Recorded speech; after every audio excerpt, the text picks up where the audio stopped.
Arratsaldeon, muy buenas tardes. Gracias por acompañarnos un día más, una semana más en este especial informativo. Finaliza la primera parte, comenzamos con la actualidad más política y económica. Hoy mucho de salud, porque en este momento continúa en el Parlamento Vasco una comisión de salud, que en realidad empezaba a las 9:30 de la mañana. Ha tenido un parón y ha vuelto a iniciarse a las 2:30 de la tarde, ya con la presencia y la participación de Gotzone Sagardui, de la consejera, a la que escucharemos por tercera o por cuarta vez, no lo sé, o por quinta, explicar lo que ha pasado en el Hospital Santa Marina y en el Hospital de Basurto, que es lo que le han pedido precisamente que explique. De nuevo, otra vez, por tercera o cuarta vez, los partidos con presencia en el Parlamento Vasco. Por lo tanto, no lo dejamos para primer lugar porque no hay novedades, es lo mismo, y luego lo escucharemos. Hoy estamos en el día post de la sentencia del Tribunal Superior de Justicia del País Vasco, que permite la apertura de establecimientos hosteleros en aquellos municipios que se encuentran en alerta roja. Valoraciones. Muchas valoraciones, escuchamos ayer las primeras de forma inmediata, unas primeras valoraciones que se hacían nada más conocer la sentencia. Ahora ya de forma más meditada desde el gobierno vasco se han hecho esas valoraciones en las que en principio lo que dicen es que se respeta la decisión del Tribunal Superior de Justicia del País Vasco, pero que no se comparte porque debilita las herramientas que tiene el gobierno vasco, que tiene la autoridad sanitaria también, para controlar la pandemia. ¿Quién lo ha dicho? El portavoz del gobierno, Bingen Zupiria. El gobierno vasco respeta, pero no comparte la resolución emitida hoy por el Tribunal Superior de Justicia del País Vasco, resolución favorable a la apertura de los establecimientos hosteleros en localidades con una tasa de incidencia acumulada de 500 por 100.000 habitantes. Es una tasa superior a 500. Es una situación, un indicador de una situación muy grave y alarmante, y requiere medidas excepcionales que se deben adoptar en Euskadi y se están adoptando en medio mundo.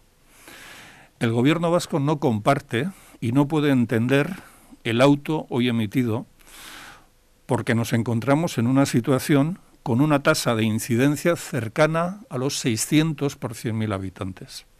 Y reiteramos que el objetivo establecido en el ámbito europeo es situar esa tasa por debajo de los 60 casos por 100.000 habitantes.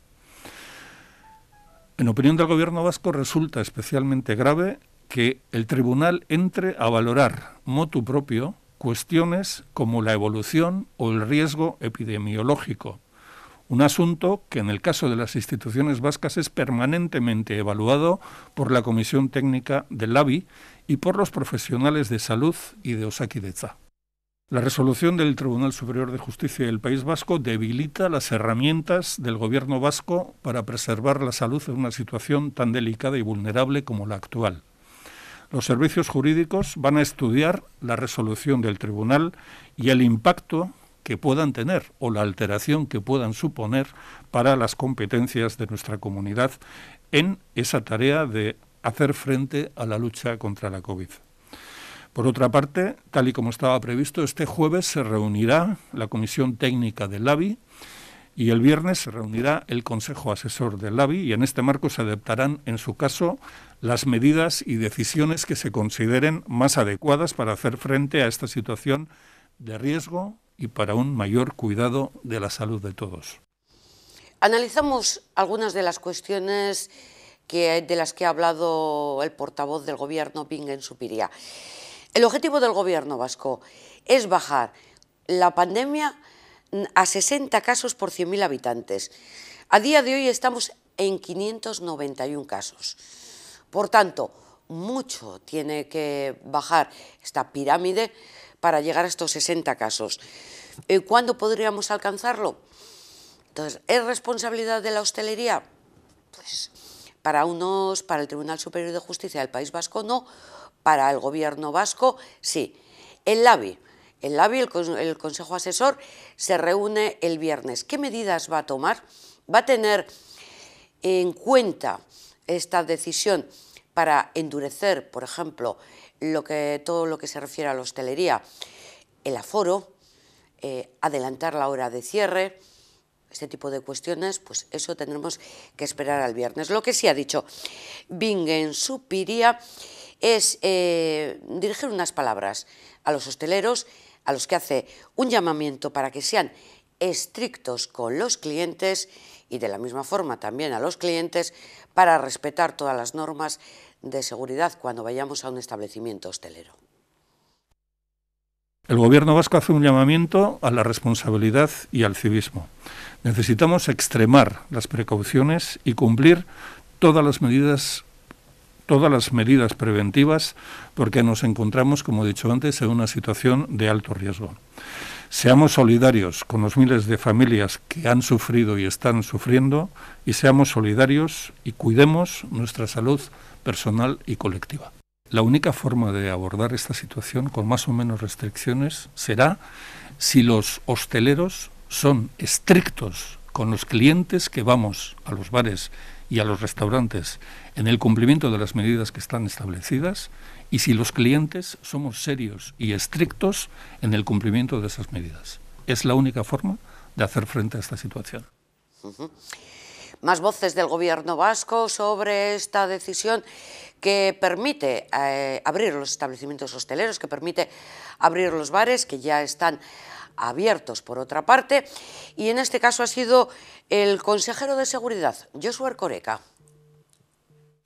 Me parece un poco chocante por muchas razones, pero singularmente por una, el hecho de que la resolución descanse sobre una determinada interpretación de la evolución epidemiológica, ¿no? El fundamento básico de la resolución es la lectura que los integrantes de la sala hacen de la evolución epidemiológica, por encima de la lectura de los datos epidemiológicos que hacen una comisión técnica, la del LABI, integrada por especialistas en la materia, epidemiólogos, microbiólogos y otros especialistas en el ámbito de la salud pública, ¿no? Eso es lo que más llama la atención, porque el tribunal desplaza a la administración pública, a un órgano técnico especializado en la administración pública, en la adopción de una decisión que es eminentemente científica, técnica especializada, ¿no? El tribunal llega a afirmar que en este momento, con los datos sobre la mesa, no hay razones para considerar que una apertura de los establecimientos de hostelería en los términos establecidos, ahora en este momento, no hay razones para considerar que eso entrañe un riesgo cierto y claro y grave para la salud pública, ¿no? Es una afirmación que puede hacerlo un científico, puede hacerlo un microbiólogo, pero difícilmente puede hacerla alguien con formación jurídica. Yo le puedo asegurar que en las facultades de Derecho, y yo he pasado por facultades de Derecho como alumno primero, como doctorando después y finalmente como profesor también, no se enseña a interpretar datos epidemiológicos, ¿eh? Bueno, pues sí, más voces en esta ocasión del otro lado de la balanza. Quino Martínez, secretario general de Hostelería de Guipúzcoa. Arratsaldeon, muy buenas tardes. Arratsaldeon, ¿qué tal estáis? Pues muy bien. Bueno, me imagino la primera valoración es de satisfacción. Ya la escuchamos ayer, que os coincidió precisamente en la comisión que se estaba celebrando en el Parlamento Vasco, que allí estabais presentes. Sí, efectivamente estábamos mi compañero de Vizcaya, Héctor, Luis, de Álava y yo, hablando del plan de rescate que estamos demandando desde el 14 de marzo pasado para el sector hostelero de Euskadi, que, como sabes, da empleo a 60.000 trabajadores y es el quinto sector económico y de empleo de Euskadi, ¿no? Hablábamos de ello y en ese momento saltó la noticia y evidentemente la valoración es positiva porque da la razón a los argumentos que nosotros planteamos en nuestra interpelación, ¿no? Y era que la hostelería, en las restricciones que se aprobaron en el decreto 44/2020, puede mantener un control, una convivencia con la pandemia controlada. En principio es pionera. ¿Os han pedido ya de otras comunidades, asociaciones de hostelería, el recurso que habéis presentado, los argumentos para poner en marcha algo similar? Sí, es pionera. Ha habido recursos similares que han sido desestimados en Galicia, por ejemplo, y en Navarra creo que también. Y nosotros hemos puesto todo el expediente en manos de Hostelería España, que es la Federación Estatal de Asociaciones de Hostelería, de la que somos miembros tanto Vizcaya como Guipúzcoa y Álava. para que se haga una valoración. Y mañana tenemos una reunión con los gerentes de las distintas asociaciones territoriales para explicar los razonamientos y que sirva de ejemplo, ¿no? Y yo aquí quería, si me permites, hacer un inciso. Nosotros hablamos de que el objetivo que tenemos es compartido por Gobierno vasco y por sector hostelero, la salud pública, pero quizá las herramientas deban ser diferentes, ¿no?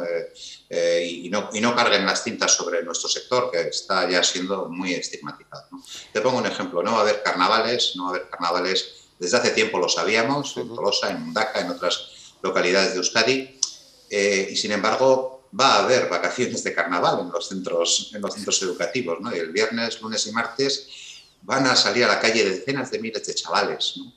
Quizá esta sería una herramienta que se tendría que haber planificado con tiempo. Todos sabíamos que en febrero, que esta semana íbamos a estar en el pico de la pandemia, desde hace muchos meses. Quizás se había tenido que planificar algo al respecto y decir, oye, para controlar la pandemia, para ese bien común que todos deseamos, ¿no sería mejor que la comunidad educativa, la administración educativa, digase, oye, este año no hay vacaciones para los niños? No sacamos a la calle 30.000 o 40.000 chavales que van a hacer no carnavales, con todas las consecuencias que eso tiene, y se quedan en los centros educativos. Es una herramienta que no sé si alguien se la ha planteado. La realidad es que los centros educativos de mis hijos van a tener vacaciones el lunes y el martes próximo, sabiendo que no hay carnavales y que no había carnavales desde hacía tiempo. Este es el tipo de herramientas que planteamos, que se analicen también y que en este caso nos han tomado en consideración y que quizá, sin duda alguna, hubiesen tenido un efecto positivo o puedan tener un efecto positivo para el control de la pandemia. No sé qué opinan los epidemiólogos que han sido consultados sobre la apertura de la hostelería sobre este tema.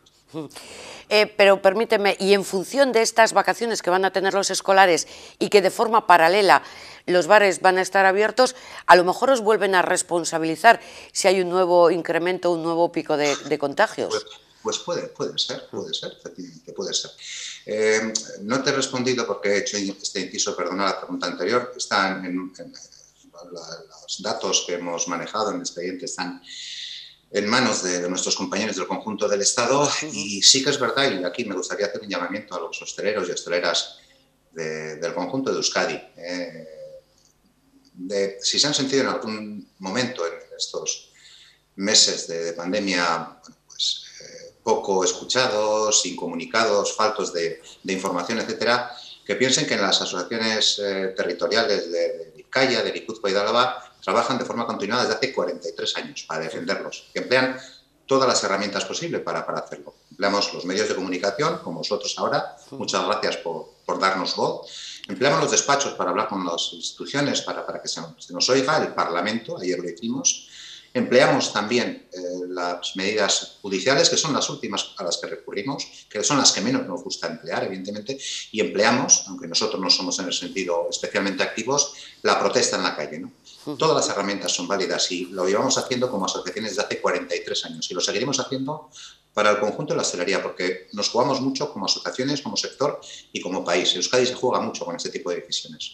De todas formas, hay un antecedente que también con el Tribunal Superior de Justicia del País Vasco, que os dio la razón, y fue en el mes de agosto cuando se recurrió la decisión también del Ejecutivo de adelantar el cierre de la hostelería respecto al tema del ocio nocturno.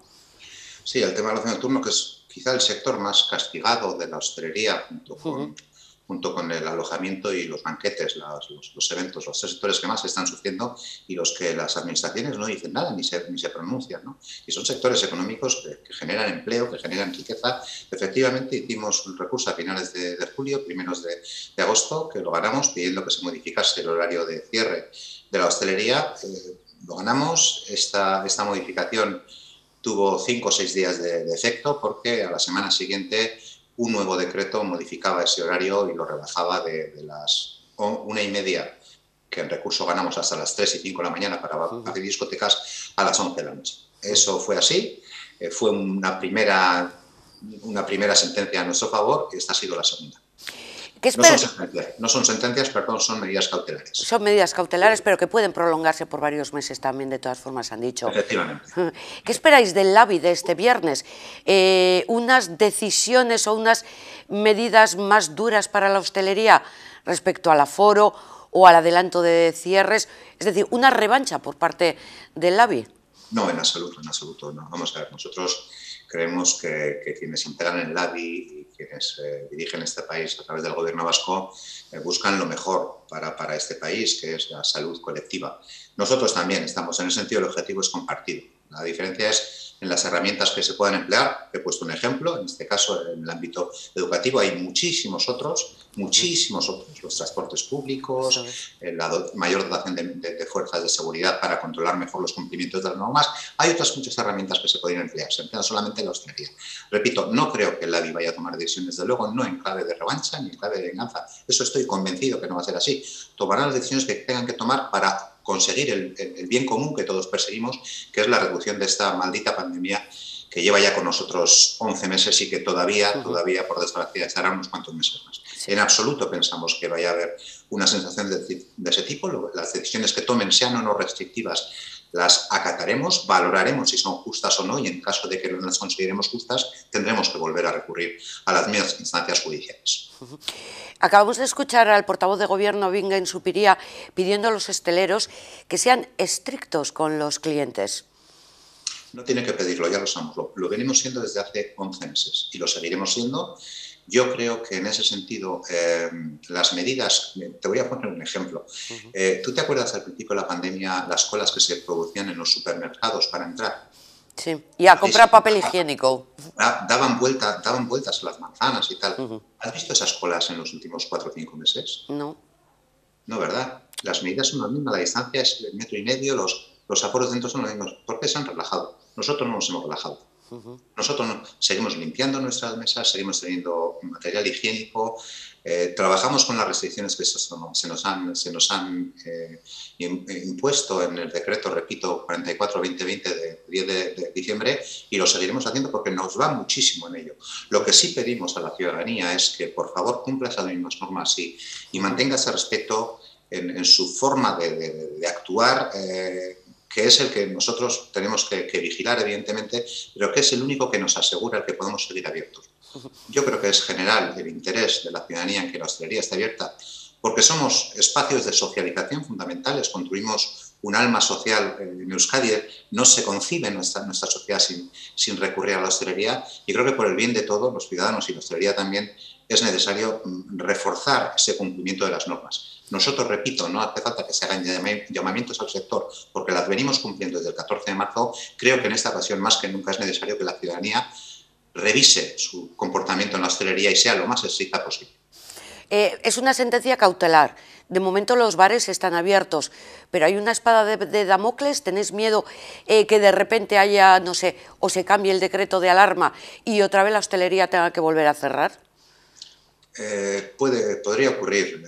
Yo, si estuviese en la piel de quienes toman estas decisiones, lo que a mí me pide el cuerpo es, bueno, pues ver si efectivamente las medidas que nosotros pedimos, que conocemos el sector y conocemos el comportamiento de nuestros asociados y los hosteleros y las hosteleras, pues ver si efectivamente esas medidas que pedimos funcionen y se mantenga la situación que hemos dicho, que es una situación muy restrictiva. Recordemos que cerramos a las 8 de la tarde, recordemos que los grupos son 4 personas, que no se puede dar servicio de barra, que no se puede consumir de pie, que solamente se trabaja con el 50% de aforo, etcétera, etcétera. Vamos a ver qué pasa con el mantenimiento de esas medidas en un plazo largo de tiempo. Nosotros estamos convencidos que el mantenimiento de esas medidas de una manera estricta por hosteleros y por ciudadanos permiten convivir con la pandemia.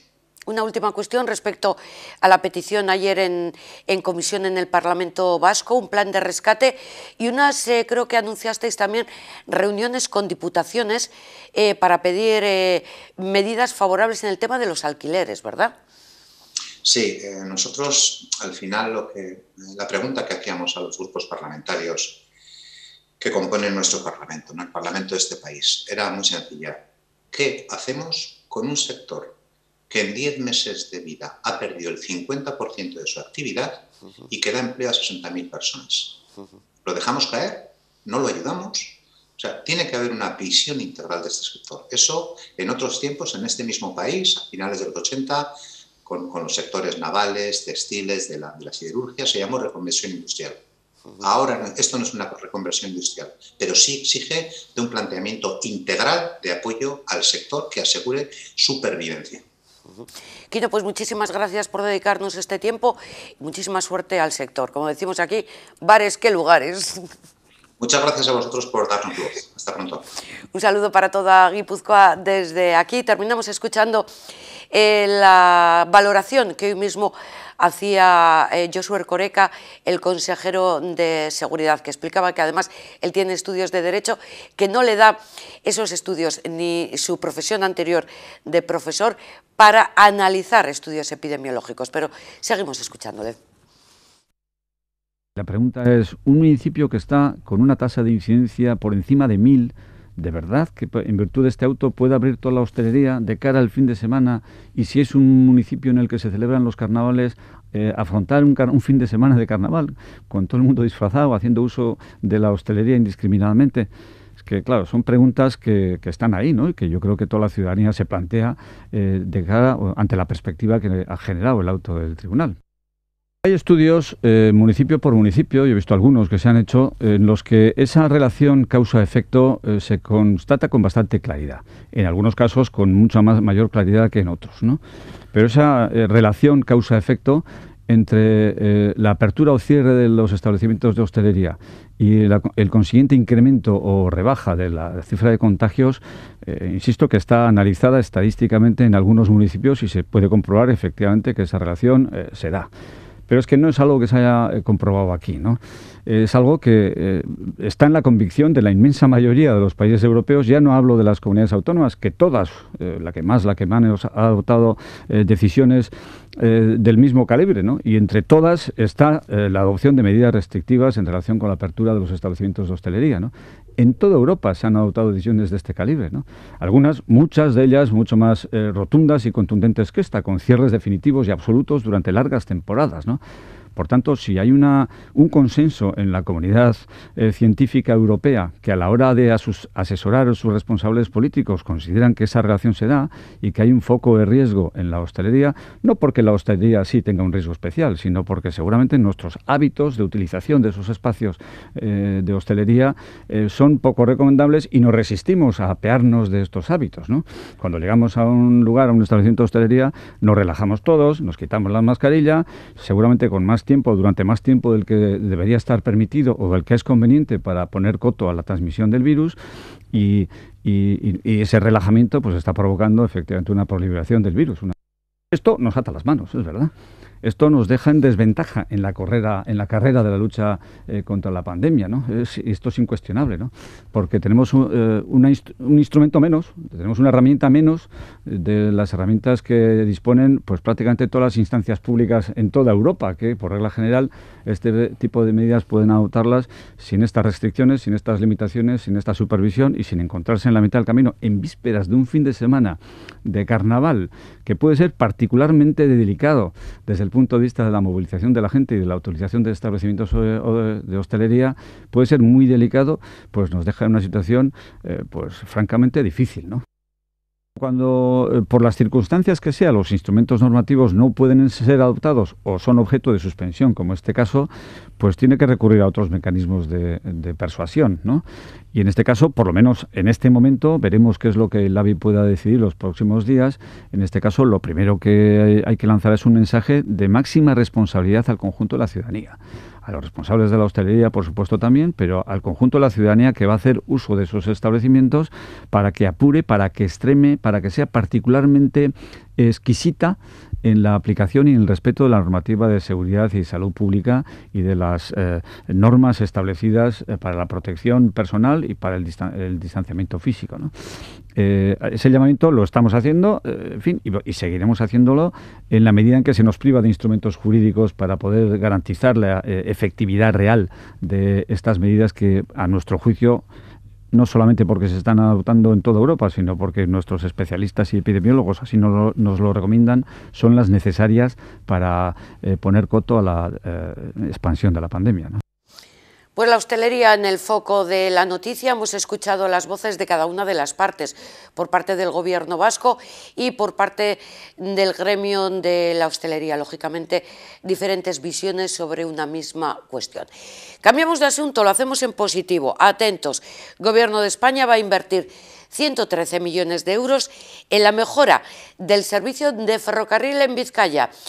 Esta inversión va a beneficiar especialmente a los vecinos de Las Encartaciones. Conocemos los pormenores de esta noticia con el senador del Partido Socialista, con Chema Oleaga. Arratsaldeon, Chema, muy buenas tardes. Arratsaldeon, buenas tardes. Bueno, que haya inversión para la comarca y encima en un tema como el ferroviario, que aquí lo hemos hablado con, digamos, con los usuarios sufridores, como son los vecinos de Las Encartaciones, pues nos parece una buena noticia. ¿Cómo ha surgido? Y bueno, y luego vamos avanzando un poquito. Bueno, en primer lugar, esto tiene que ver con la aprobación de los últimos presupuestos generales del Estado, que, como hemos dicho en muchas ocasiones, si no hay presupuestos, pues las inversiones es imposible que lleguen, ¿no? Porque todo dependía pues de cosas, vamos a decir así, muy puntuales y tal, ¿no? Entonces, ahora con los presupuestos se ha podido abordar en su totalidad este asunto, ¿no?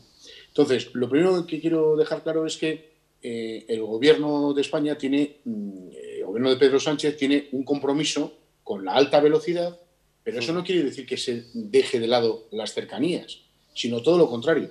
Las cercanías, y en este caso particularmente las líneas Bilbao-Santander y Bilbao-León, que son las que pasan por la zona de Las Encartaciones, por la comarca de Las Encartaciones, esa inversión era imprescindible, porque llevábamos prácticamente 10 años en que no se había hecho nada.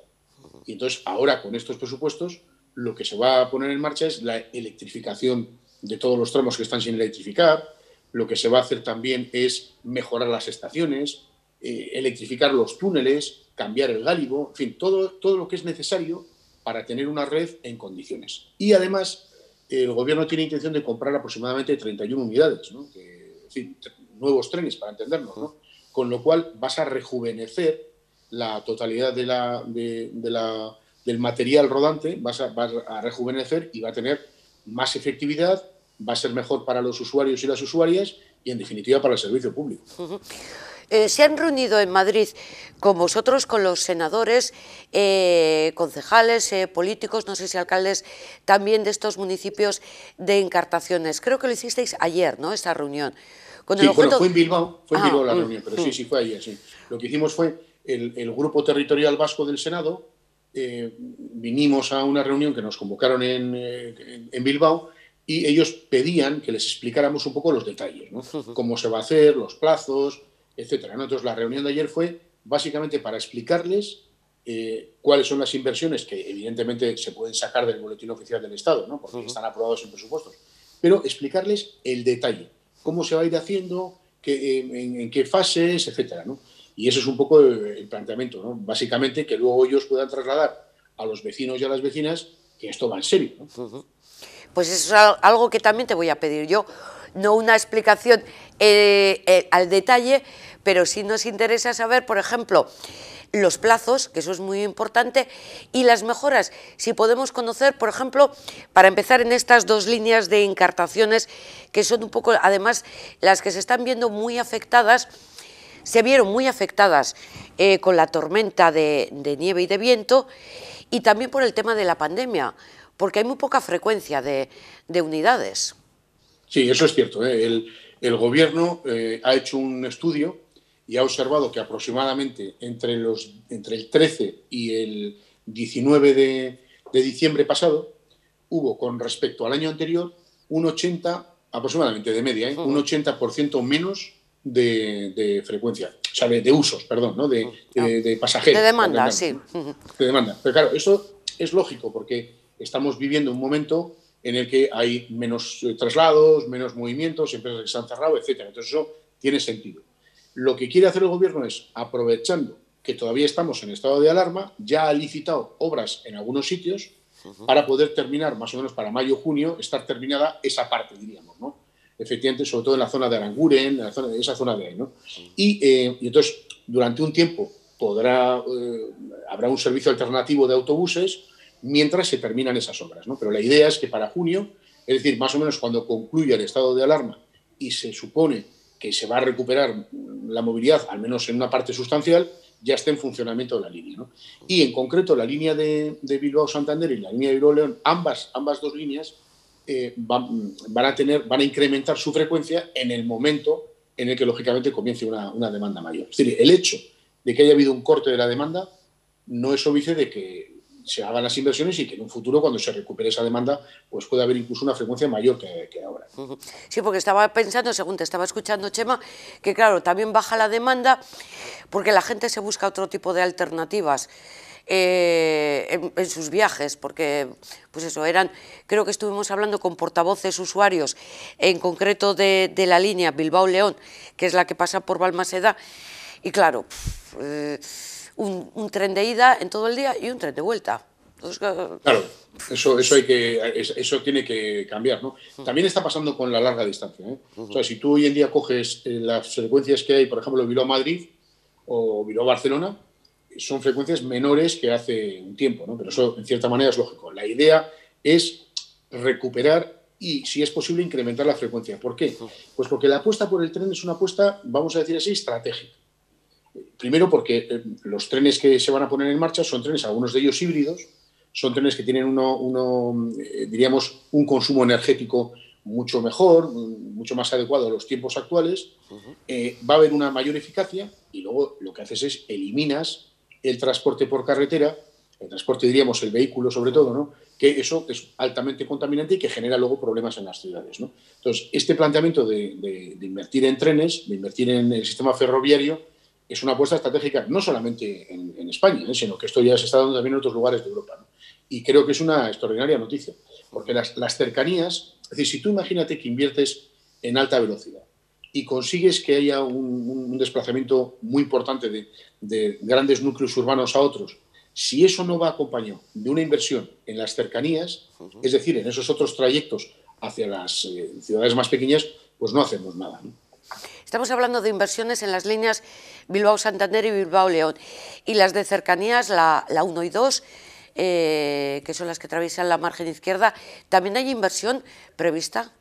Sí, claro, lo que pasa es que nos hemos centrado en este momento en estas dos, porque la reunión era con los alcaldes, o sea, con los ediles y representantes de esa zona concreta, ¿no? Pero efectivamente, el conjunto de las inversiones es para todo el sistema de cercanías, mejora de las estaciones y en el caso concreto de estas dos líneas que hablamos de encartaciones es la electrificación. Hay algunas zonas donde el tren tiene que ir a una velocidad, vamos a decir así, ridícula, entre comillas, esta expresión, porque no está electrificada una parte de los túneles, por ejemplo, ¿no? Entonces, eso hay que hacer, ¿no?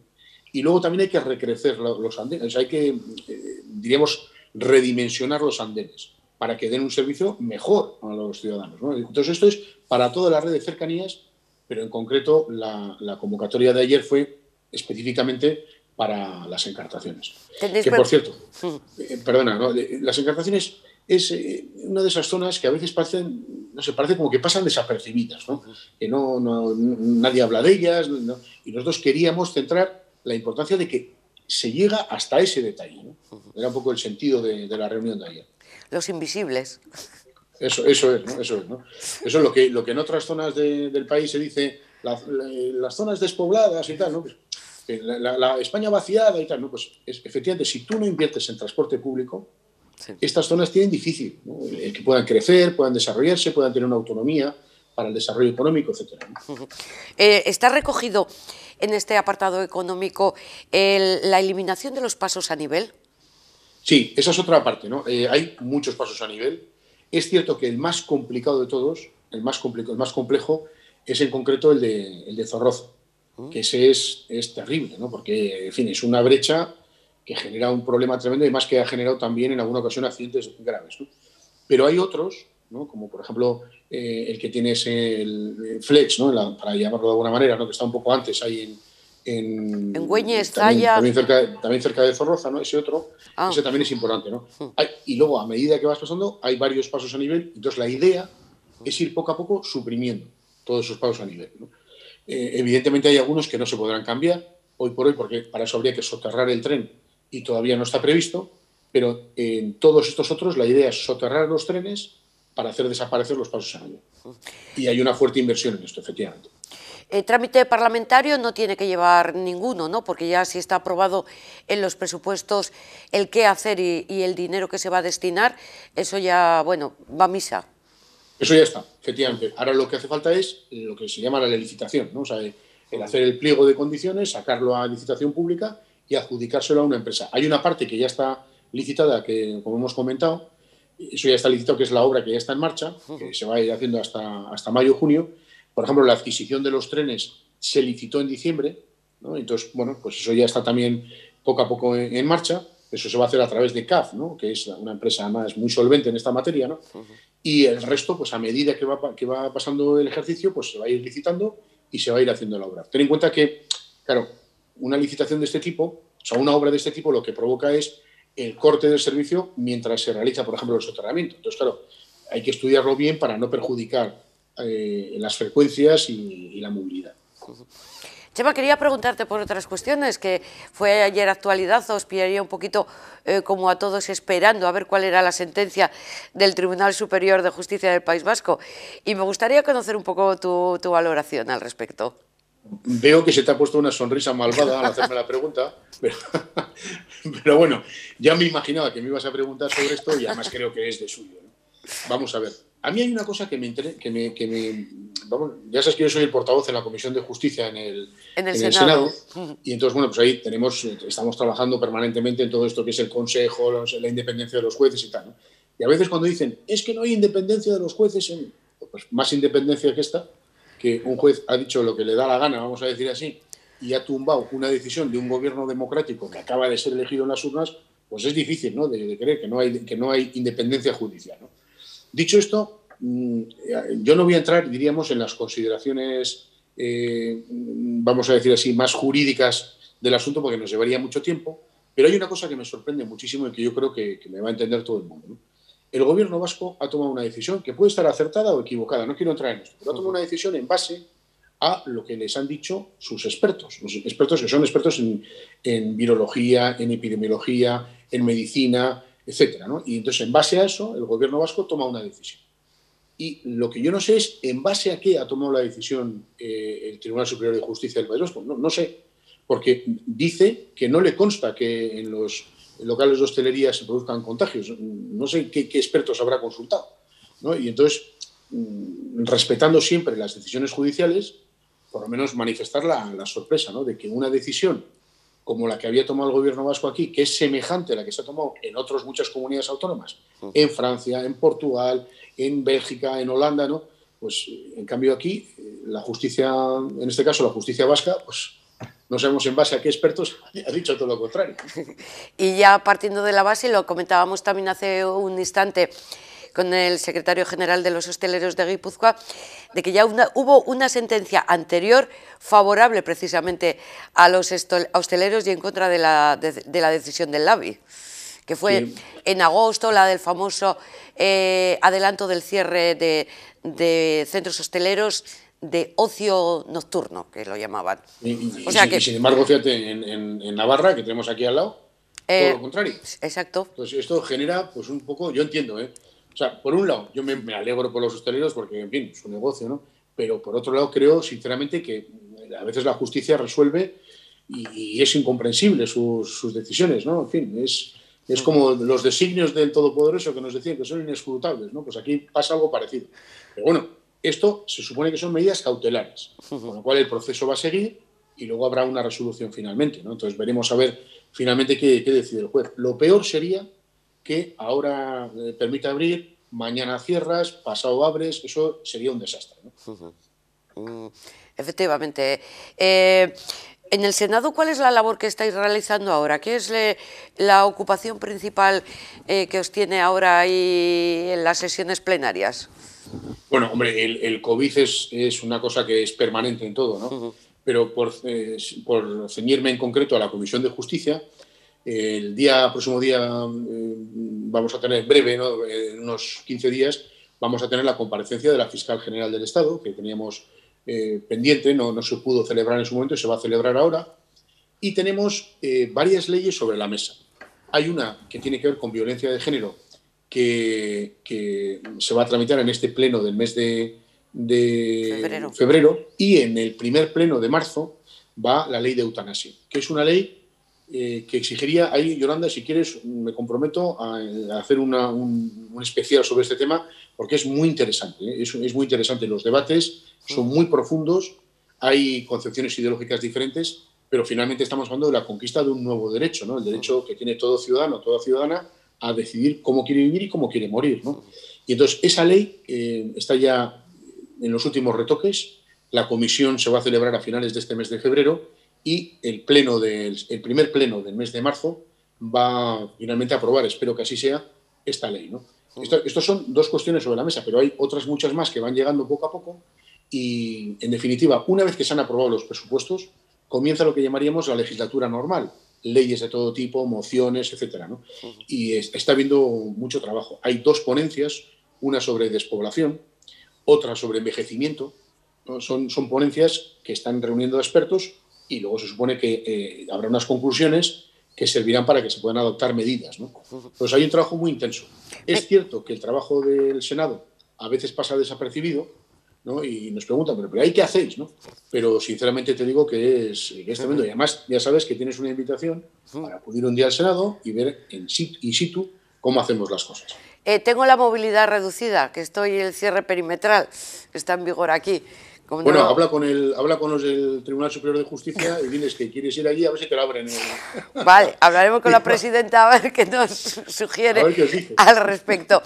Pero te tomo la palabra en el tema de la eutanasia, que además lo explicamos aquí, cómo había sido aprobado ya en el pleno del Congreso, por tanto eso ahora pasa al Senado y luego ya quedará definitivamente aprobada si no hay modificación, ¿no? Que si no tendría que volver otra vez al Congreso. Eso es.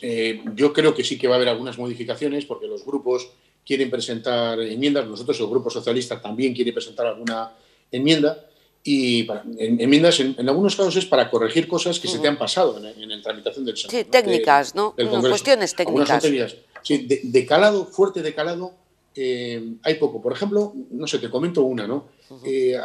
La presencia del mundo de la enfermería, que había quedado un poco más diluido en el Congreso y que reivindicaban, ¿no? Las enfermeras y los enfermeros reivindicaban una mayor presencia, incluso una definición específica de algunos conceptos, ¿no? Por ese tipo de cosas tienen que entrar, ¿no? Y entonces, bueno, van a ser una serie de iniciativas que se van a presentar y entonces, si en ese pleno se modifica algo la ley, aunque sea una mínima coma, tiene que volver al Congreso. Entonces, yo entiendo que si es en esta segunda semana de marzo, en la siguiente semana, esas modificaciones se supone que se incorporarán también en el Congreso y la ley puede entrar en vigor en breve. Es cierto que la ley, una vez que se apruebe, va a tener 3 meses diríamos, para entendernos, de carencia, ¿no? Para, ¿no? Lo que se llama vacatio legis, ¿no? 3 meses hasta que se ponga como tal en vigor. ¿Por qué? Porque hay que crear una comisión específica, las comunidades autónomas tienen que desarrollar un trabajo, entonces va a haber 3 meses ahí para que las comunidades autónomas vayan creando esas estructuras que permitan aplicar la ley. Pues Chema, estaremos pendientes de esta y de otras cuestiones cuando quieras, a tu disposición para conocer actualidades, sobre todo la que acabamos de comentar, el tema de las inversiones que vienen a Vizcaya, inversiones ferroviarias y que benefician sobre todo a los vecinos de la comarca de Encartaciones.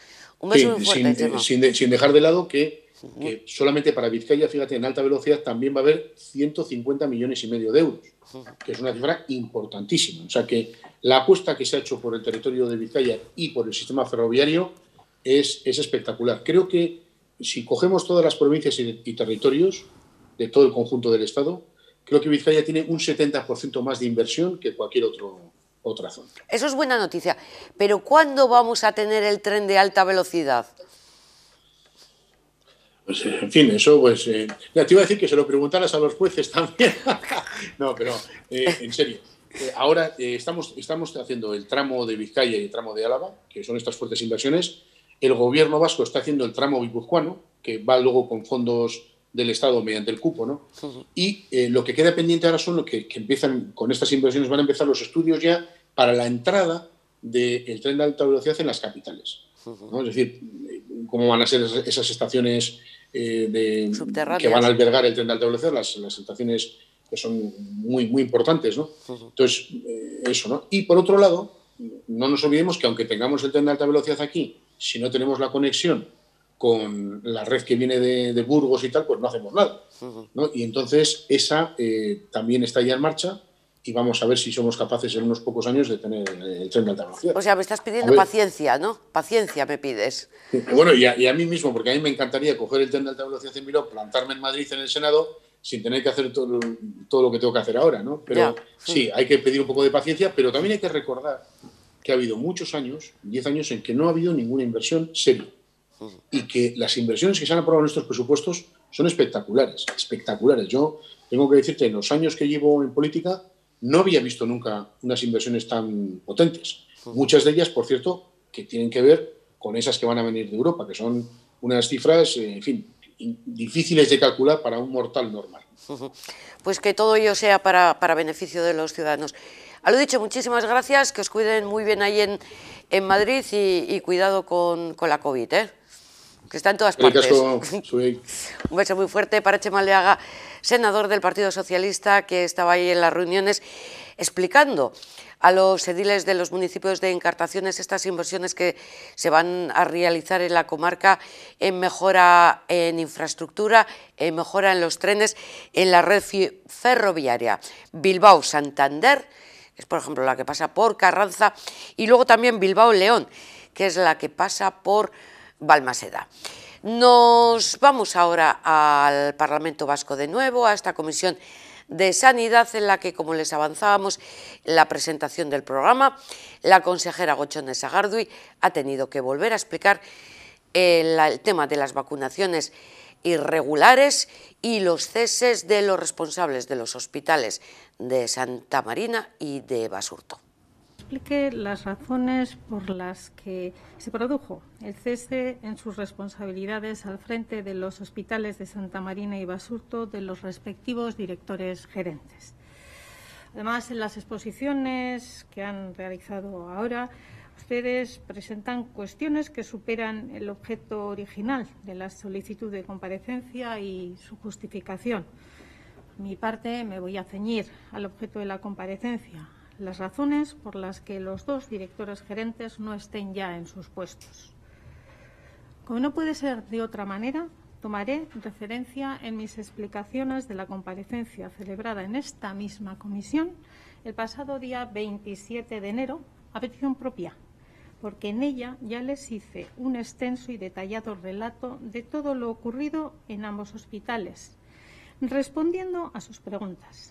Algo que tuve que volver a hacer el pasado viernes en sesión de control ante la reiteración de preguntas concretas que han recibido repetidas respuestas concretas. Los y las directoras gerentes de los hospitales y de las organizaciones sanitarias integradas, OSI, son los máximos responsables de la organización y la gestión. Son cargos directivos de Osakidetza, y de ellos se espera el cumplimiento de los criterios y directrices de la organización, y en este caso entiendo que ejemplaridad. Su nombramiento es potestad de la Dirección General de Osakidetza y se hace previa convocatoria pública en la que se acrediten los requisitos necesarios de titulación universitaria, capacidad y experiencia profesional para el desempeño del cargo. La destitución también es discrecional. A estas alturas de la pandemia, después de meses de lucha contra el virus y con la vacuna a nuestra disposición, he sabido que la prioridad es administrar las dosis de vacuna a las personas más vulnerables y más expuestas al virus. Es conocido el rechazo social que han recibido quienes se han adelantado recibiendo una vacuna que iba destinada a una persona más vulnerable. Son conocidas las consecuencias que han tenido este tipo de conductas. Por unas circunstancias o por otras, lo cierto es que los directores gerentes no debían recibir esas vacunas, que su comportamiento como altos cargos de Osakidetza no ha sido ejemplar y por esa razón ya no pertenecen a la organización. El relato detallado de los hechos ya lo conocen. el 31 de diciembre, durante el proceso de vacunación contra la COVID en residencias de personas mayores dependientes del entorno geográfico de la Organización Sanitaria Integrada OSI de Bilbao Basurto, se genera el primer excedente de vacunas, 2 viales, 10 dosis. Recordarán que entonces en la vacuna de Pfizer eran 5 dosis por vial, que se devuelven al hospital de Basurto. Al día siguiente se comunica a la persona responsable de la unidad básica de prevención, que estaba de vacaciones, del hospital, y también al director gerente de la llegada de las dosis, y se solicita permiso para buscar pacientes ingresados que pudieran recibirlas. Para entonces eran conocidos los primeros criterios de prioridad establecidos por el Ministerio de Sanidad: personas residenciadas, personal sociosanitario y después personal sanitario de atención directa a personas con COVID. Durante los 2 días siguientes se inicia la búsqueda entre las personas ingresadas en el hospital, siguiendo el primero de los criterios. Solo encuentran a 9 que cumplan los requisitos. De estas gestiones y de la vacunación se ocupan una doctora de la Unidad Básica de Prevención de Basurto y el subdirector de Enfermería de la OSI Bilbao Basurto, que había sido formado en la administración de la vacuna. El día 3 de enero se administran las vacunas a 6 de esas 9 personas mayores que habían sido identificadas dentro del hospital, porque llegado el momento son las únicas en condiciones de salud adecuadas para recibir la vacuna. Por lo tanto, quedan 4 vacunas disponibles que hay que usar o desechar ese día, domingo. Las 2 personas que se estaban ocupando de la gestión de las vacunas se plantean administrársela a personal sanitario, pero se considera que, no habiendo un criterio de prioridad dentro de este fijado para cada colectivo de sanitarios, podría generarse malestar entre los diferentes profesionales y se decide ofrecer la vacuna a varios responsables de servicios que más contacto tienen con personas infectadas en su trabajo. Aceptan el jefe de servicio de medicina interna, la microbióloga responsable en funciones de control de infección, la jefa del servicio de enfermedades infecciosas y además el director gerente. Los responsables del Departamento de Salud y los de Osakidetza no conocemos estos hechos hasta el día 19 de enero, cuando un medio de comunicación se pone en contacto con el Departamento de Salud trasladando que, según una denuncia del sindicato ELA, en el hospital de Basurto se vacunó antes a cargos intermedios que al personal que atiende a enfermos COVID. Realizadas las llamadas oportunas, conocimos de la vacunación del director gerente y de 2 jefaturas de servicio y de una jefa de sección en funciones en el hospital de Basurto. El director gerente no atiende a pacientes y desde el Departamento de Salud y la Dirección de Osakidetza se considera que, en un contexto de escasez de vacunas, con una priorización clara a favor de personas dependientes, vulnerables o con actividad de riesgo de contagio en el cuidado de esas personas, no se debía de haber procedido a la vacunación del director gerente. Es por ello que la directora general de Osakidetza le exigió que asumiera su responsabilidad. No quiso hacerlo y fue destituido por pérdida de confianza. Bueno, pues hasta aquí otra vez el repaso de los hechos acontecidos en sendos hospitales y que, bueno, pues terminaron con el cese de los gerentes del Hospital de Basurto, repetimos, del Hospital de Santa Marina. Tampoco hemos escuchado muchas más novedades de lo que ya habíamos escuchado en semanas precedentes respecto, bueno, hace escasos minutos que ha finalizado esta comisión de sanidad. Sin embargo, la consejera Gotzone Sagardui sí que ha aprovechado también para valorar, aunque sea en un minuto escaso, la sentencia cautelar del Tribunal Superior de Justicia del País Vasco que permite la apertura de los establecimientos hosteleros. En relación con el auto del Tribunal Superior de Justicia del País Vasco, me gustaría recordar que el Gobierno vasco ha venido adoptando las diferentes medidas de prevención o restricción en línea con los acuerdos del Consejo Interterritorial de Salud y de las directrices de las instituciones europeas e internacionales como la ECDC o la OMS, y atendiendo a informes expertos y dictámenes de la Comisión Técnica del LABI, compuesta por microbiólogos, epidemiólogos, investigadores y expertos de diferentes ámbitos de salud pública. Respetamos el auto, pero no compartimos y no lo podemos entender. Esta resolución debilita las herramientas del Gobierno vasco para preservar la salud en una situación tan delicada y vulnerable como la actual. Es por ello que no podemos sino hacer un llamamiento a la responsabilidad y al cinismo. Llamamiento a la responsabilidad que también hacían los dos consejeros del Gobierno vasco que escuchábamos al principio del programa. El hecho es que los establecimientos hosteleros están abiertos y, bueno, eso es llamamiento, cautela, que no se responsabilice de nuevo a la hostelería de si hay más rebrotes. Ya saben que el viernes se reúne el LABI y no sabemos qué decisiones más restrictivas o menos tomará. Esperamos, por tanto, a este viernes. En una comunidad limítrofe como es Cantabria, a pesar de que los datos de contagio fueron elevados, en ningún momento se cerró la hostelería. No está permitido el consumo dentro del bar, solo se puede acceder a él para pedir la consumición y luego degustarla fuera de las instalaciones, en la terraza o lo que fuera. Hoy desde el Gobierno de Cantabria se ha hecho un repaso de la situación epidemiológica. Lo ha hecho el austriaco, es que es así, es austriaco el director de salud, Johann Wilhelm. Utiliza unos términos que nos han parecido muy simpáticos a la hora de hablar de la situación epidemiológica. En lugar de hablar de tasa, habla de la velocidad del autobús. El caso, en definitiva, es que la situación va mejor, también están bajando los contagios. Sin embargo, el vicepresidente de Cantabria ha dicho que las medidas restrictivas se van a mantener. Nuestro autobús COVID va con unos 289 kilómetros por hora.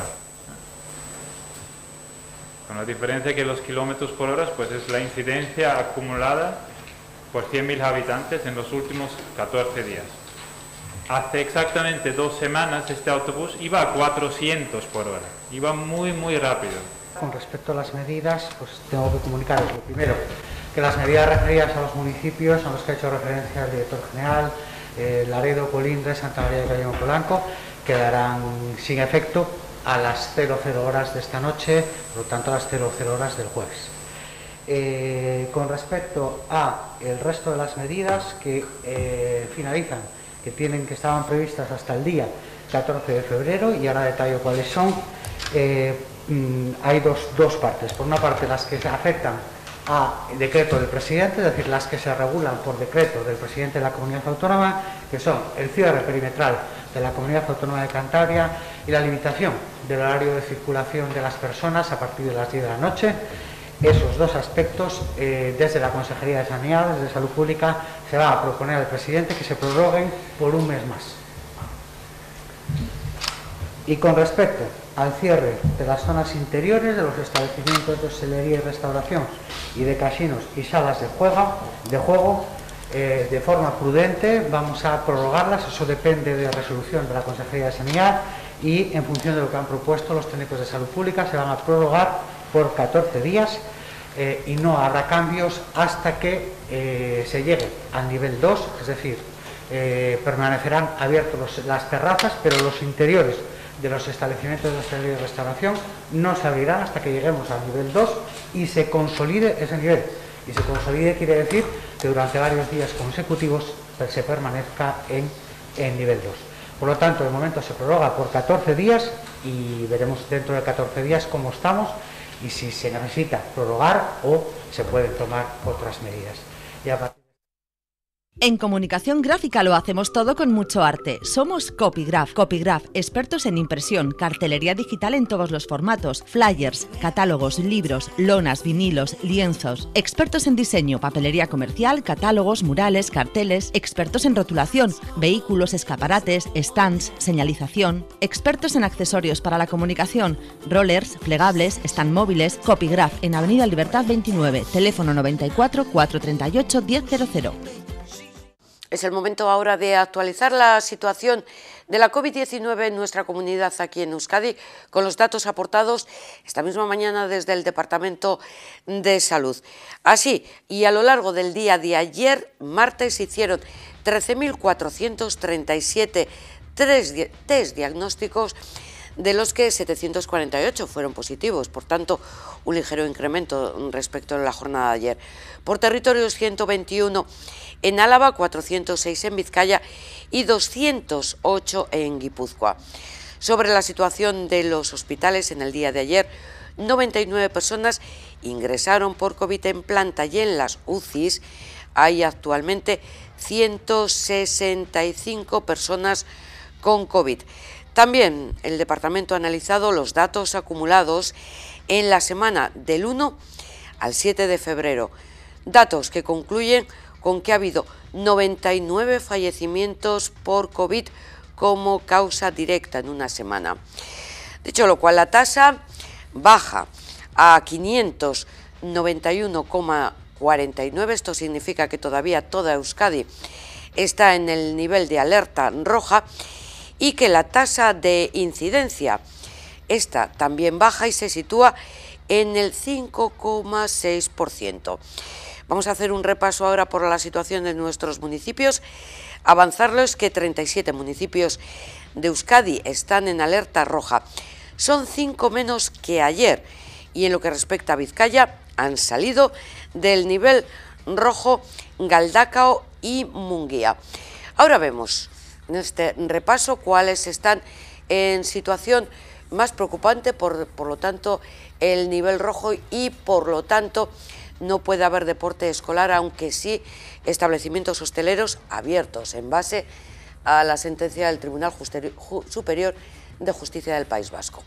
Empezamos por Abadiño, que suma 3 nuevos positivos, a Rigorriaga 4, 2 en Balmaseda, 12 Basauri, 9 Berango, 3 Luace Bermeo, los mismos que la localidad de Derio. En Durango son 8 más los positivos, 4 en Gorliz, 6 en Güeñes y finalmente 4 también en la localidad de Sopela. Si hablamos de nuestros municipios, se mantiene en el nivel rojo la capital Bilbao, que suma además 152 nuevos casos COVID. Baracaldo aumenta en 34, también continúa en la alerta roja. Sestao suma 9, Portugalete 7, ninguno de ellos está en alerta roja, pero sí Santurchi, que suma 24 nuevos positivos en las últimas 24 horas.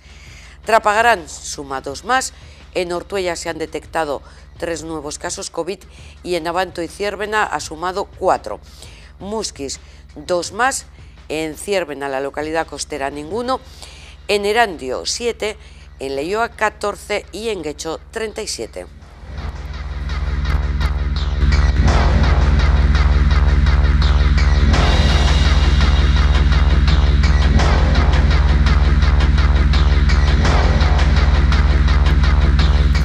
Actualizamos también la situación en las residencias de Vizcaya. Hoy es miércoles, la última actualización la teníamos el lunes, y el número de personas usuarias de estas residencias con positivo confirmado asciende a 35, hospitalizados son 25, curados 3.136, y en lo que respecta a las trabajadoras han dado positivo 87 y en aislamiento están 58. El número de residencias con personas afectadas son 12. Hacemos un rápido recorrido por ellas. Está Santa Mariña de Urduliz con 8, Calzada de Guernica con 5, continúa Cácer de Archanda con 4 y también Marcelo Gangoiti con el mismo número, 4. En San Roque de Marquina hay 3 personas contagiadas, Truillondo de Zamudio hay 2, San Miguel de Basauri 2 más, los mismos que en Trucíos de Balmaseda y en Cácer Churdínaga. Hay uno en Beato Domingo Iturrate de Guecho, otro más en Indauchu Gurena de Bilbao y uno más en la Fundación Miranda de Baracaldo. Ya saben que también a las personas con COVID-19 se derivan a los centros sociosanitarios de Virgineche y de Umbe. En el primero de ellos, en Virgineche, están en la actualidad 32 personas con COVID, mientras que en Umbe son 20 personas. En las últimas horas se han curado 30 residentes y también en las últimas horas el dato más luctuoso es que han fallecido 2 personas. Recordamos también que hay un dispositivo preventivo esta semana en Zalla con un cribado para los trabajadores de los centros de residencia y centro de día de las localidades de esta comarca, la comarca de Encarterri. Y durante toda esta semana, como decimos, en el frontón de Zalla están llamados a hacer ese cribado 659 profesionales. El repaso finalizamos también en los centros educativos. Único colegio que no tiene actividad presencial, el mismo de ayer, Nuestra Señora del Carmen de Vitoria, pero además hay 188 aulas clausuradas que corresponden a 110 colegios, escuelas, ikastolas, etc. Es un 1,07% del total de centros educativos. Ahora nos vamos de nuevo al Parlamento Vasco, a esta comisión de salud, la que se ha debatido. Esto ha ocurrido esta tarde, lo que hemos visto con la presencia de Gochone Sagardui, pero a la mañana estaban todos los grupos políticos y en la sesión de esta mañana han debatido sobre los protocolos para garantizar la salud de trabajadores y usuarios de los recursos sociales residenciales, centros de día y servicios de ayuda a domicilio. ¿Qué han hecho los partidos políticos? Se han aprobado una enmienda, había varias, finalmente se ha aprobado la enmienda presentada por los partidos en el Gobierno, Partido Nacionalista Vasco y Partido Socialista, en la que instan al Departamento de Salud a velar, en colaboración con las instituciones competentes, por el cumplimiento de los protocolos establecidos, que garanticen el bienestar, la salud de usuarios y trabajadores de estos centros.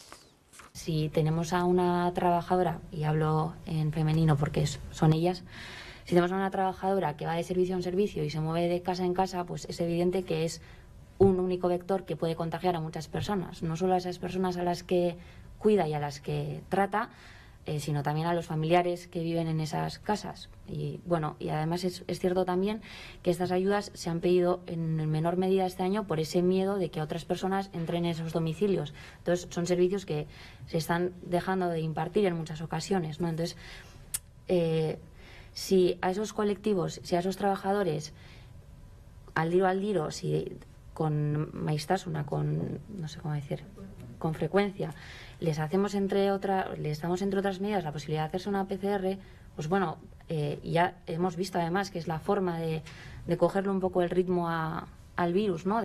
Hay elementos que se han comentado. El señor Rico decía que un único sujeto puede contagiar a muchos en centros cerrados, refiriéndose a las en residencia. Nosotros pensamos que esto es exactamente igual para las trabajadoras de atención domiciliaria, ¿no? Es verdad que, claro, tiene sus matices. Uno es un centro, un edificio único y el otro no. Pero al final, pues los ámbitos de posible contagio pues son muy similares y las personas trabajan o son atendidas en situaciones muy similares, ¿no?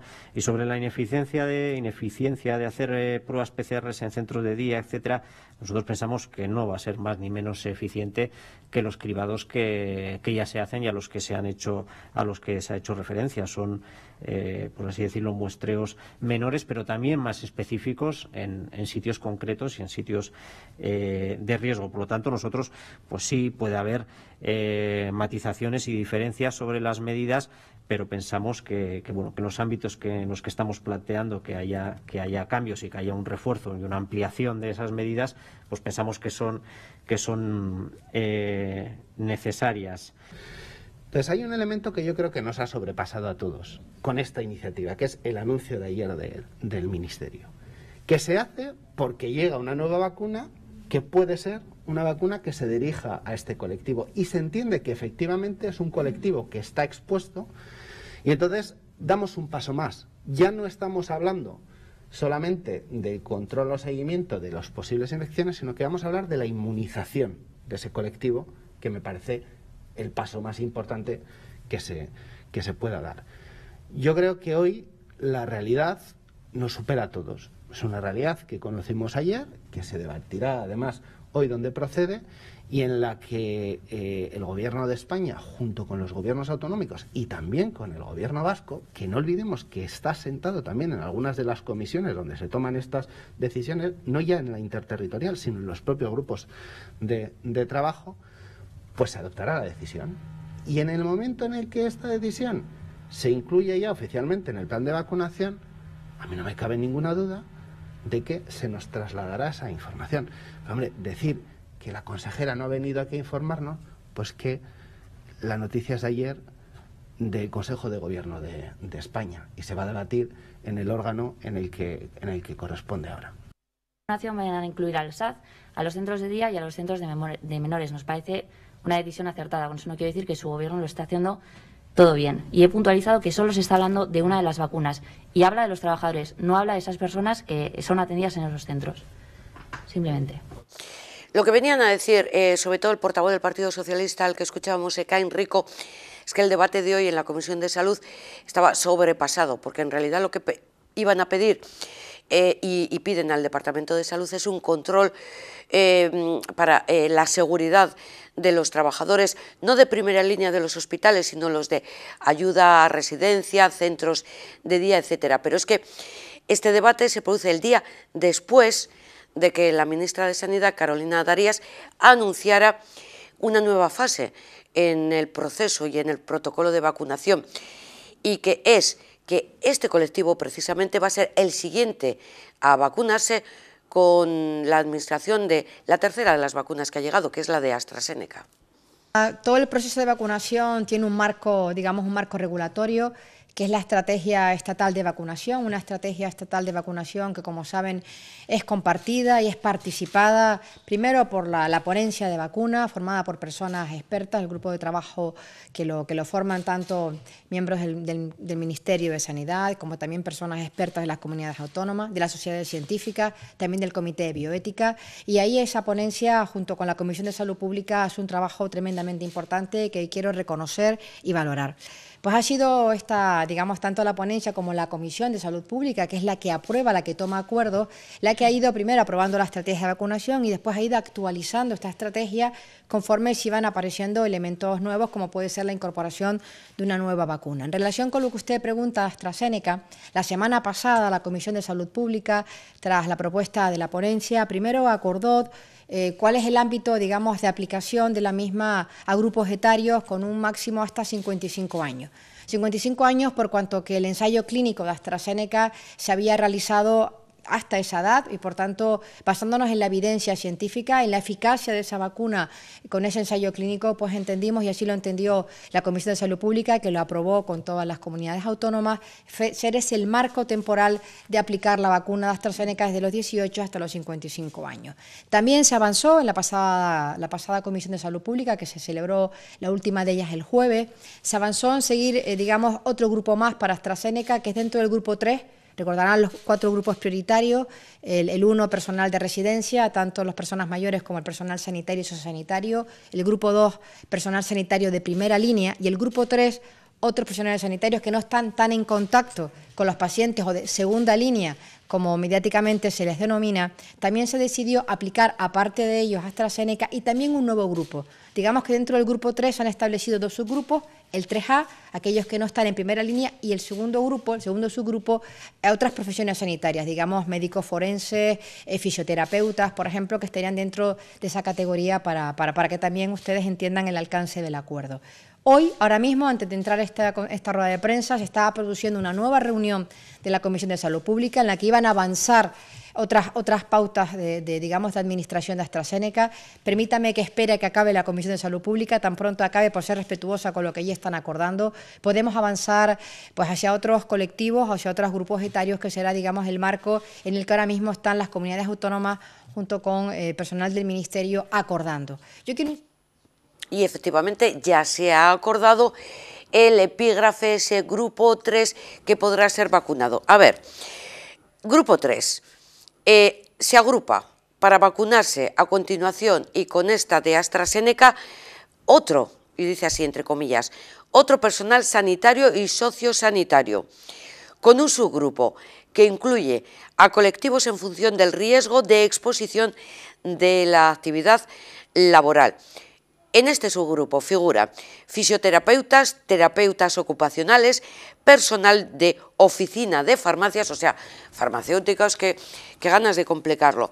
Bueno, personas de medicina legal, servicios de ayuda a domicilio, centro de menores y centros del día.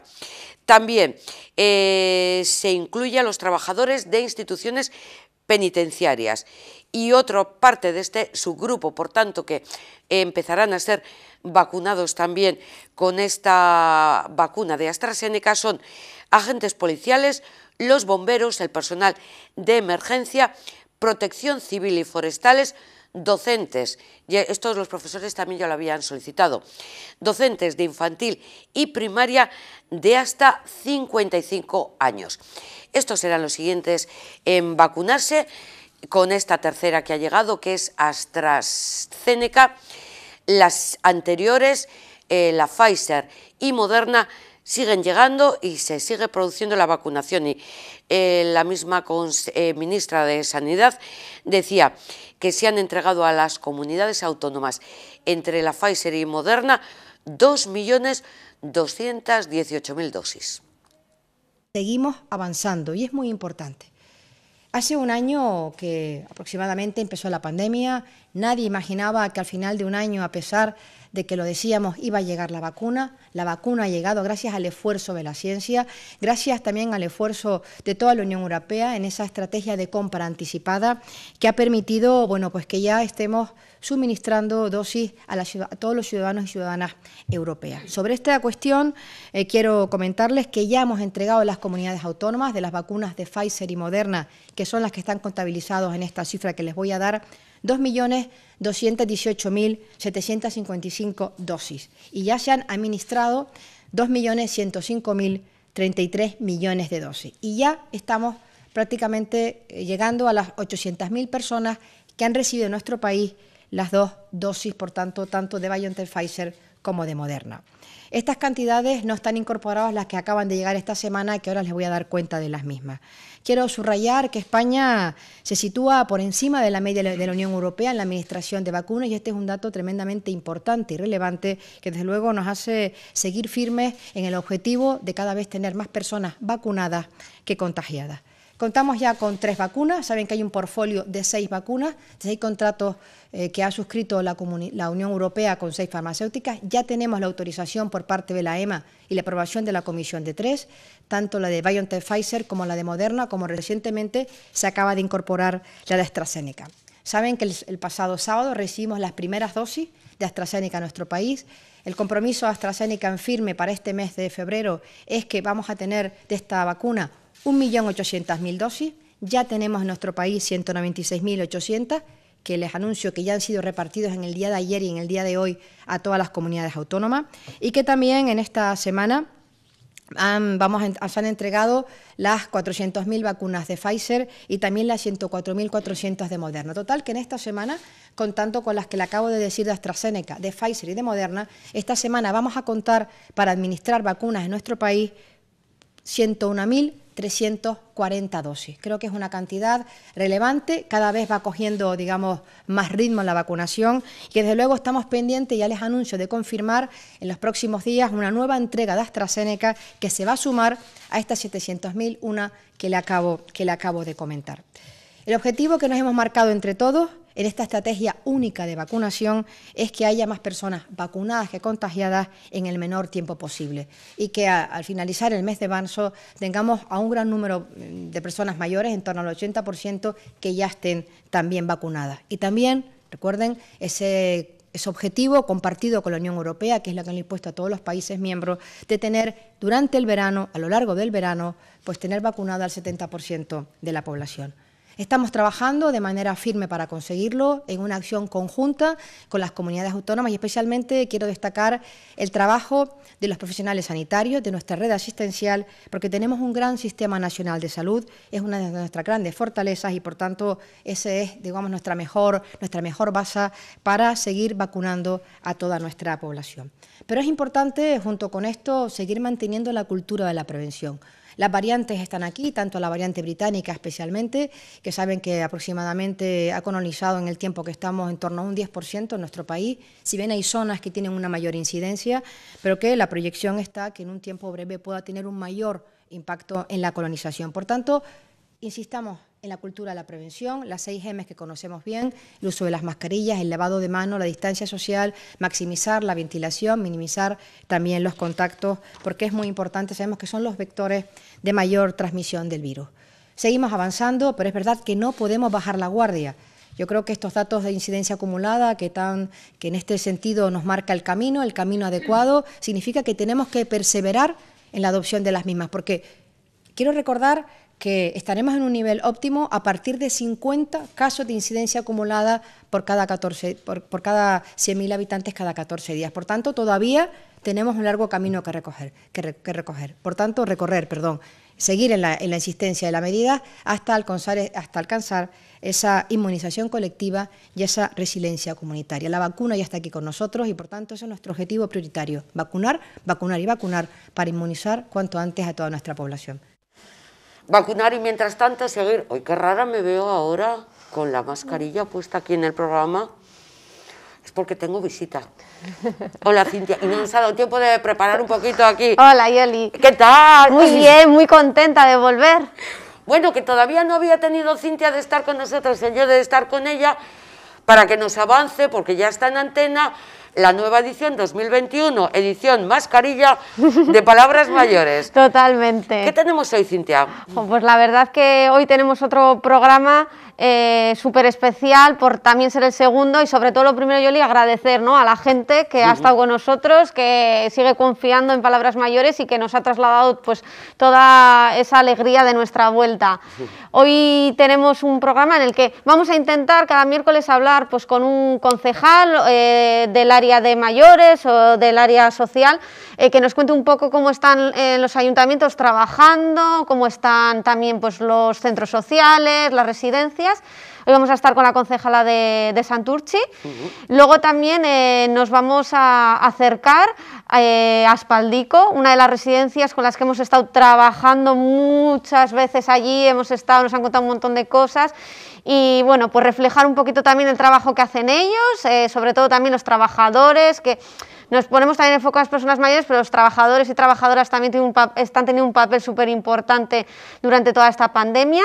Y para finalizar vamos a ir a una asociación, a la asociación de Asparvi, la asociación de Parkinson de Vizcaya, que bueno, pues nos van a contar cómo han retomado, ¿no?, esa actividad que es muy complicada, porque al final nos explica, ¿no?, que durante esta pandemia pues no ha habido cierta evolución en los usuarios y en las usuarias, porque al final han tenido que estar en casa, ha sido todo mucho por videoconferencia, de todos, ¿no?, que nos hemos tenido que reinventar y al final las redes sociales y la tecnología pues nos está ayudando a ello. Entonces, o sea, bueno, que tenemos repaso por Santurtzi, eso es, Portugalete y terminamos en Bilbao. Eso es, así que un poquito de todo. Y de una forma diferente. Para hacerlo, eso, tenemos que agradecer a las nuevas tecnologías, sí, que nos permiten acercarnos a las asociaciones y a los hogares de una forma diferente, que sería, si no, imposible. Sí, y además ellos con ganas, porque ya desde muchas residencias, centros de día, que les han comentado que hemos vuelto, ya nos han dicho que hay muchos mayores que se quieren animar, que quieren hacer conexiones también con nosotros, porque para ellos es una actividad dentro de las que hacen durante el día en el centro,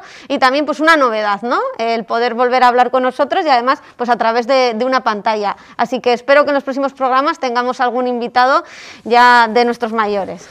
Es que yo sé además que lo haces bien ¿Y que no te gustaría hacer este programa también, Cintia? Uy, Yoli, no sé yo, ¿eh? Igual me metes a mí ahora en un berenjenal. Es que te estaba escuchando atentamente, ¿verdad que sí, señoras y señores? ¿Hacemos una cosa? A ver, cuéntame, a ver qué me propones, ¿eh? Que hagas mañana el programa. Bueno, a ver, no sé yo, ¿eh? ¿Me dará tiempo a prepararlo? Seguro que sí. ¿Sí? Si eres una todoterreno. Bueno, pero... Y además vienes con ganas. Sí, no, eso sí, porque ya en casa ya no se podía estar. Bueno, vale, pero ¿qué te parece? A mí que me gusta más, ya lo sabes tú, ¿no? Que al final a mí me gusta tratar mucho los temas sociales, como en Palabras Mayores, muy bien, darle muy un poco bien. de culturilla, ¿no? Sí, hablar sí. pues con asociaciones, con actividades que se están haciendo y también, pues oye, esa vena deportiva que tenía yo de antes, que todavía no se me ha olvidado, pues es verdad. enfocarlo también un poco y oye, igual los jueves y los viernes, si tú me dejas, enfocamos el programa un poquito más desde lo social, cultural y deportivo. No es que te dejes, que te lo pido, además. Venga, vale, pues entonces, claro, firmado está. Es que encima a veces, ahora que no se oye nadie, que no nos ve nadie, digo, pero la gente se va a enterar, no somos muy pesados todo el día hablando del COVID, de los políticos, eso sí, estamos conociendo a ministros, a consejeros y consejeras, no, que en la su que día sí. sabíamos, vamos, que tenían esta labor. Pues me parece muy interesante y además es que fíjate, y hoy sí puedes dar la previa del partido. Sí, además... Cintia, el deporte y sobre todo el fútbol y el atleti es que lo domina. Bueno, al final yo creo que todos, ¿no? Un poquito aquí, casi todos somos Athletic Sales, nos sale esa vena roja y blanca, pero bueno, ese pasado que tenía yo deportivo pues siempre está ahí, me gusta mucho, además pues siempre intento un poco a través de las redes sociales mantenerme activa. Entonces, pues oye, mañana el poder hacer una previa de un partido tan importante de Copa, aunque bueno, ya empezamos ida y vuelta, entonces la cosa ya va a ser diferente, pero oye, me hace mucha ilusión, ¿eh? Así que yo creo que igual sí que te recojo el testigo para estos 2 días, ¿eh? Vale, pues eso, encima, mira, jueves, viernes, uy, qué bien. ¿Hacemos una pelotilla? ¿Quién va a ganar el partido, esta semifinal? ¿Atleti? Hombre, el Atleti. El problema es, a ver... Bueno, pues ¿por cuánto? Pues venga, es la ida, ¿no? Y nos toca además en casa porque la vuelta es fuera y contra el Levante, aunque Marcelino ya ha dicho que era el que quería, no sé yo. Pero venga, Cintia dice... Yo digo 2-1. 2-1. Y Yoli dice 1-0. 1-0. Si acierto, vuelvo la semana que viene. Y si fallo, te lo dejo para ti toda la semana, Yoli. Si aciertas, vuelves todo el mes. Pues ya verán qué bien se lo van a pasar con Cintia. Ya verán mañana, claro, todos hay pendientes del partido y de y todas las asociaciones. Pues ya me ayudas a despedir el programa. Venga, vale. Íbamos a hablar del Museo Arqueológico, pero ya tendremos tiempo de hablar del Museo Arqueológico, porque hay unas imágenes bonitas de Euskadi Natura. Y no sé, pues viendo los espacios naturales que tenemos en Euskadi. Y qué importantes son, y viendo las aves y los animales mamíferos que hay, que los vemos y decimos, todo esto hay que conservarlo. ¿Los dejamos con ello? Venga, vale. Disfruten con estas imágenes. Mañana están con Cintia Leiseca.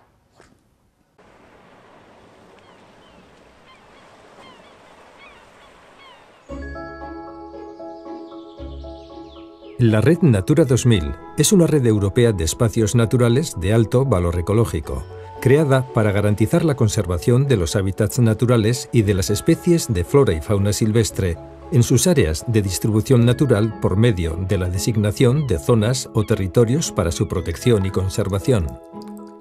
En Euskadi disponemos de 55 espacios incluidos en la Red Natura 2000, cuya extensión supone aproximadamente el 20% de la superficie de nuestra comunidad autónoma.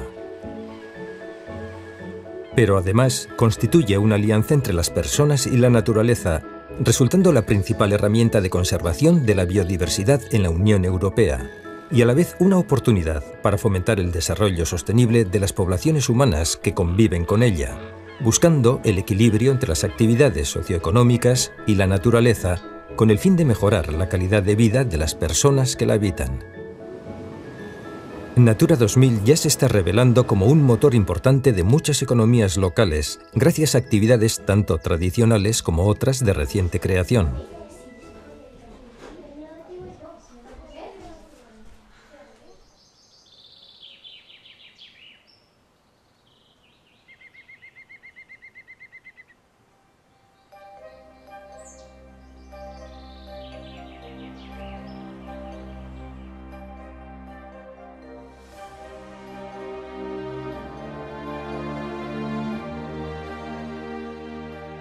Los bosques naturales se consideran uno de los ecosistemas más ricos del planeta, ya que sirven de hábitat para multitud de plantas y animales. Además, son importantes reguladores del flujo del agua, conservan el suelo y por su capacidad para almacenar carbono y suavizar el clima, resultan imprescindibles para combatir el cambio climático o adaptarnos a sus efectos. A su vez, nos aportan incontables servicios ambientales, recursos económicos como madera o frutos silvestres y atractivos espacios para el recreo y el turismo. Alrededor de una cuarta parte de los bosques naturales de Europa están protegidos por la Red Natura 2000 y en Euskadi el 65% de esta superficie protegida son bosques de interés europeo. Pero a pesar de su gran biodiversidad, muchos animales de nuestros bosques no se dejan ver fácilmente. Algunos por sus hábitos nocturnos y otros porque viven semiescondidos entre la hojarasca o la vegetación del suelo forestal.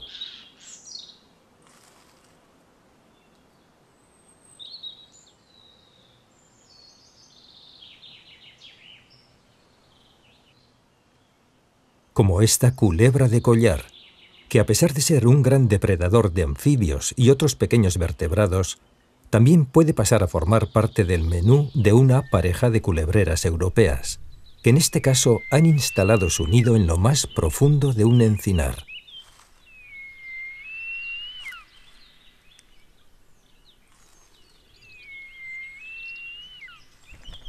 La culebrera europea es una de las rapaces migratorias más interesantes que visitan nuestros espacios más secos.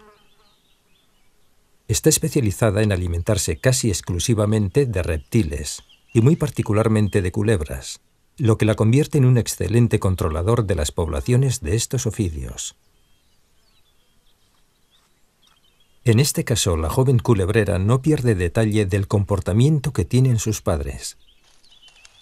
Dejar fuera la cola de la culebra para sacarla con más facilidad es algo que tendrá que aprender a hacer si es que algún día llega a ser un individuo adulto.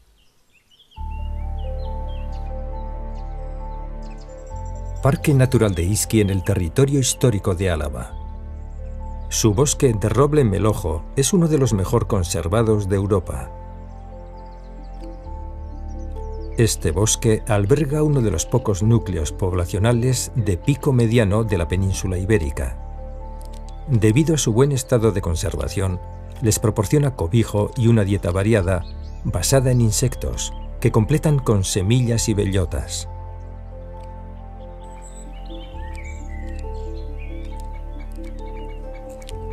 Ya es época de reproducción en el melojar.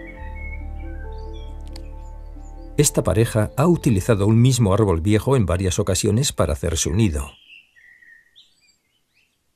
Las cebas las realizan durante algo más de 20 días y es habitual que las hagan mezclando insectos con frutos de hiedra.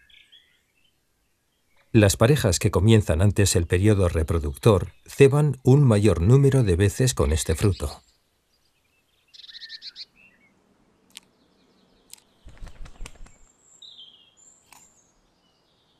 En los bosques nada se desperdicia.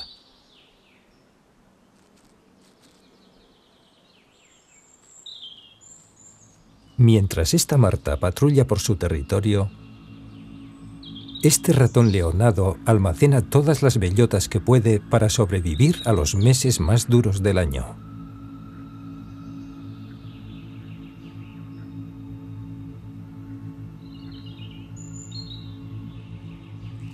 Los roedores son presas habituales de las martas.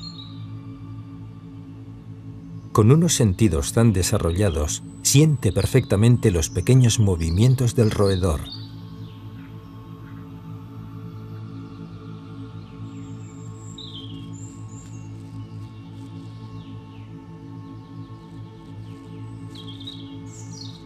Sabe que está demasiado expuesto y por ello debe recoger las bellotas lo más rápidamente posible y llevarlas a un lugar más seguro.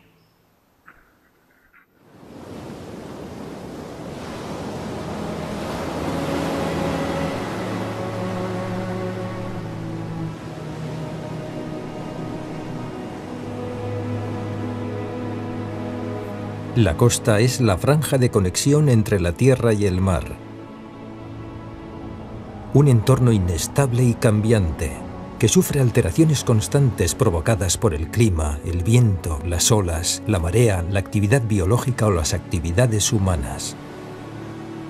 Estos constantes cambios en el entorno costero condicionan y modelan las formas de vida que conviven en él, obligándolas a tener una capacidad de adaptación superior a la de otros ecosistemas.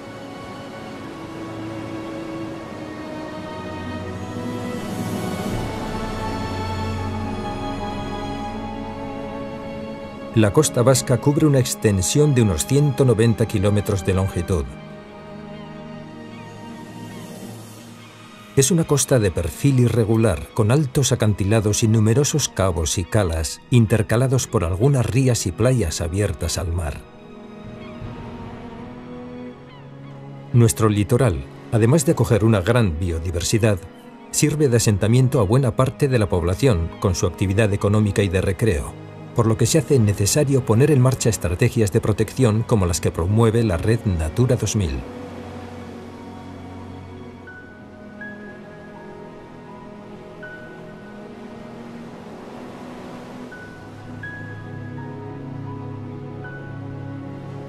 En los acantilados más inaccesibles de nuestra costa se asienta el cormorán moñudo.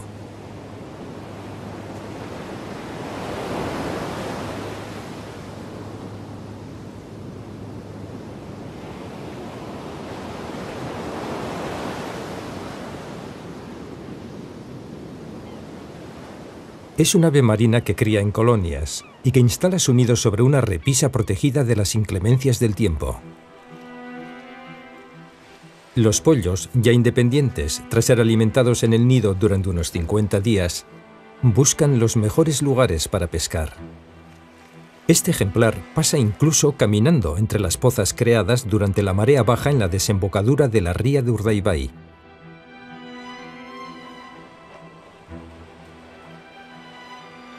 Aprovechándose del empuje que le dan unas patas tan voluminosas y palmeadas, no dejará agujeros sin revisar.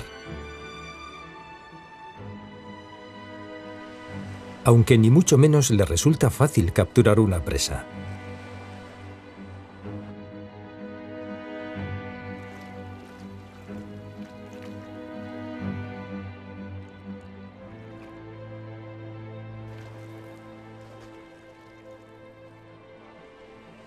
Pero la constancia tiene su premio y consigue capturar una escurridiza babosa común.